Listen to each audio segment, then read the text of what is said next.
আজই ডাউনলোড করুন আর এনজয় করুন আপনার পছন্দের শো। তোদের মা স্বামী সন্তান ছেড়ে তারই সাজানো সংসার ছেড়ে পালিয়ে যাওয়ার মতো মানুষ ছিল না। জয় মা।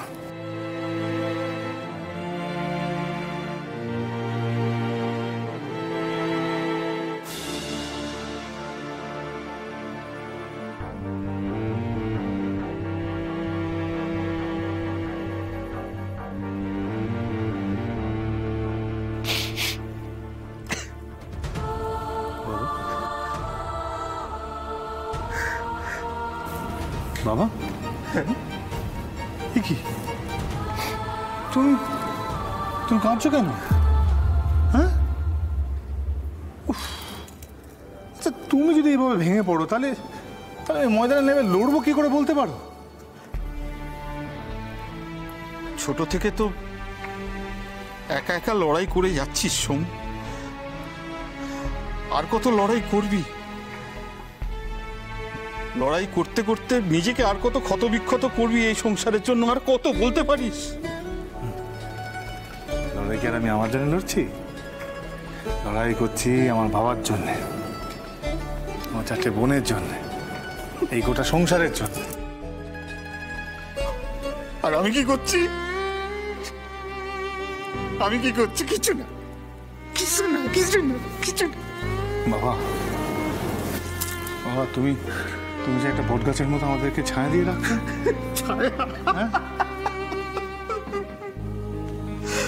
তোর জন্য আমি কোন ছায়াটা রেখে যাচ্ছি সোম? আজকে ওই সালিশি সভায় আবার ওরা তোকে অপমান করবে, কোন ছায়াটা দিয়ে আমি তোকে রক্ষা করতে পারছি বল? অপমান করবে না বাবা, করবে না অপমান, করতে দেবো না, পারবে না আর অপমান করতে। কেন জানো? তার কারণ আমি ন্যায়ের জন্য লড়ছি, সত্যের জন্য লড়ব। সত্যিটা সবার কাছে সবসময় তুলে আনা যায় না সোম। আজ থেকে ঠিক 20 বছর আগে এমনই এক সালিশি সভায় ওরা তোদের মাকে অপমান করেছিল, অপবাদ দিয়েছিল,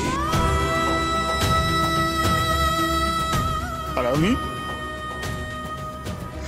না মাথা নিচু করে চুপ করে দাঁড়িয়েছিলাম।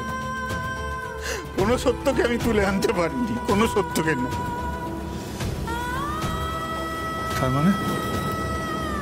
তার মানে তুমি কি বলছো? হ্যাঁ, কি বলছো তুমি? এতদিন ধরে যা হয়েছে, যা বুঝেছি, যা শুনেছি সব মিথ্যে? হ্যাঁ, আমি জানি না, আমি জানি না, আমি শুধু এইটুকু জানি, তোদের মা স্বামী সন্তান ছেড়ে তারই সাজানো সংসার ছেড়ে পালিয়ে যাওয়ার মতো মানুষ ছিল না। সে যে কোথায় গেছে আমি জানি না, কিন্তু সে যে কারোর সাথে পালিয়ে গেছে এই কথাও আমি বিশ্বাস করি না। বিশ্বাস করো না? তাহলে সত্যিটা কি বলো? তাহলে এতদিন কেন লুকিয়ে রেখেছিলে? তার মানে সত্যিটা জানো? বলো আমাকে, কেন বলছো না কেন বলো? আমার কথা সেদিনকে কেউ সত্যি বলে বিশ্বাস করেনি সব, কেউ করেনি।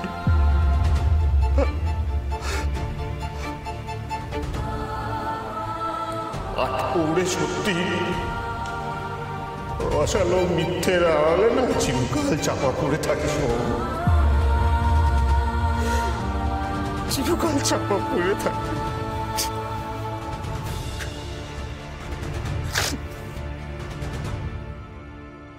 সোম,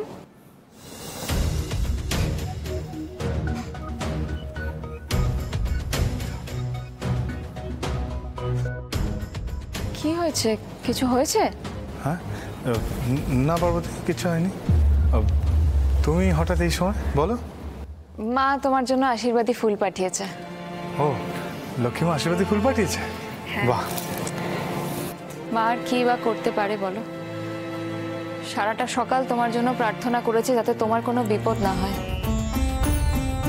বাবা আর দাদা যেভাবে তোমার অনিষ্ট করার জন্য উঠে পড়ে লেগেছে, তুমি জানো বাবার কাছে দাদা আর রত্নার বিয়ে দেওয়াটা শুধুমাত্র ক্ষমতা কায়েম করা ছাড়া আর কিচ্ছু নয়।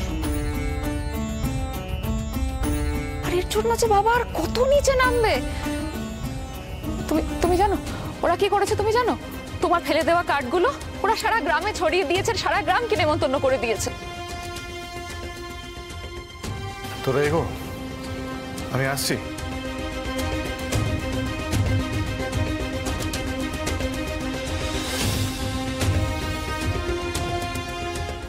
ওরা যতই নিচে নামুক পার্বতী, আমি কিন্তু আমার মাথা নিচে করব না। প্রতাপের সঙ্গে রত্নার বিয়ে হবে না।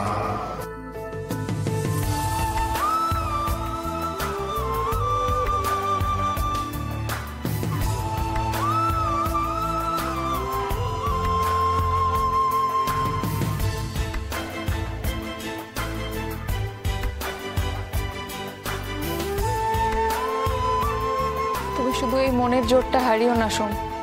জানো সোম, আজ আমি তোমায় আবার নতুন করে চিনছি। আজ আমার মনে হচ্ছে যে যে মেয়ে তোমায় স্বামী হিসেবে পাবে সে সত্যিই খুব ভাগ্যবতী হবে। সে প্রকৃত অর্থে একজন পুরুষ পাবে যে ভালোবাসার সামনে মাথা নোয়ায় কিন্তু অন্যায়ের সামনে বুক চিতিয়ে দাঁড়ায়। আমি তো চেয়েছিলাম পার্বতী, আমি চেয়েছিলাম সেই মেয়েটা যাতে তুমি হও, কিন্তু চাইলে তো আর সবকিছু পাওয়া যায় না। যেমন তুমি আমার না পাওয়াই থেকে গেলে। সোম, সোম, হ্যাঁ কি ভাবছো? হ্যাঁ না কিছু নয়। আমি আসি।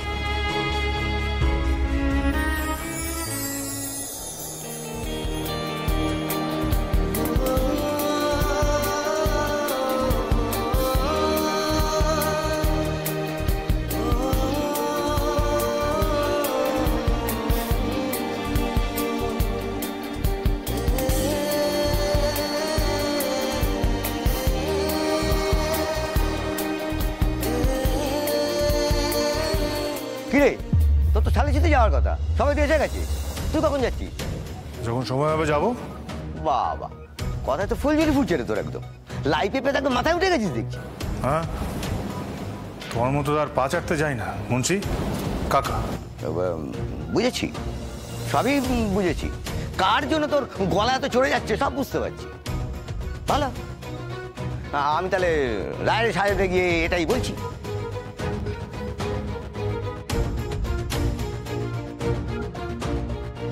একটা কথা মাথায় রেখো সোম, আজকের সালিশি সভাতে যাই হোক না কেন তুমি কিন্তু মাথা গরম করবে না, কথা দাও।